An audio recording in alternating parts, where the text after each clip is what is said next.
रूस में साबिक शामी सदर बशारुल असद को जहर देकर कत्ल करने की कोशिश, तबीयत बिगड़ गई। शाम के माजूल सदर बशार अल असद को रूस में जहर देकर कत्ल करने की कोशिश का इंकिशाफ हुआ है।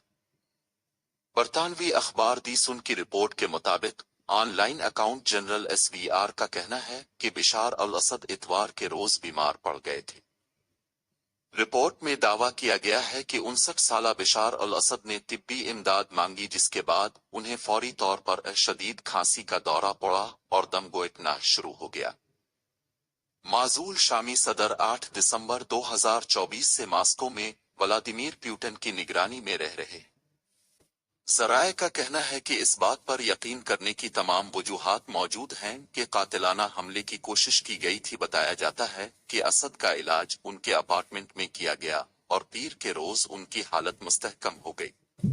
टेस्ट से पता चला कि बशार अल असद के जिस्मानी निजाम में जहर मौजूद था। रूस की तरफ से इसकी तस्दीक नहीं की गई है।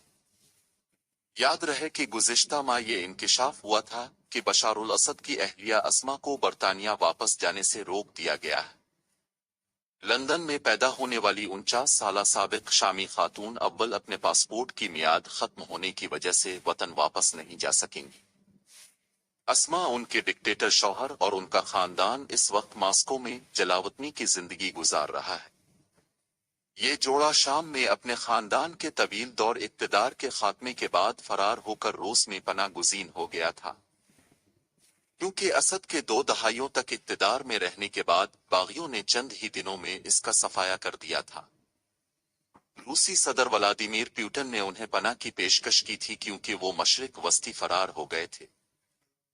ताहम जलावतनी के बाद से ऐसी खबरें आ रही हैं कि अस्मा बरतानिया वापस जाना चाहती है और हो सकता है कि वो तलाक भी चाहती हो। याद रहे कि गुज़िश्ता साल के आखिर माह में शाम में अलवी फ़िरक़े से ताल्लुक़ रखने वाले सदर बशार अल असद के खिलाफ सुन्नी मुज़ाहमतकारों ने कामयाब बगावत करते हुए इन्हें इक़्तिदार से बेदखल कर दिया था, जिसके बाद शाम में अब अबूरी हुकूमत बड़े पैमाने पर इस्लाहात करने की तैयारी कर रही है। बागियों ने इक़्तिदार संभालने के बाद शाम की जेलों में कैद तमाम कैदियों को रिहा कर दिया था।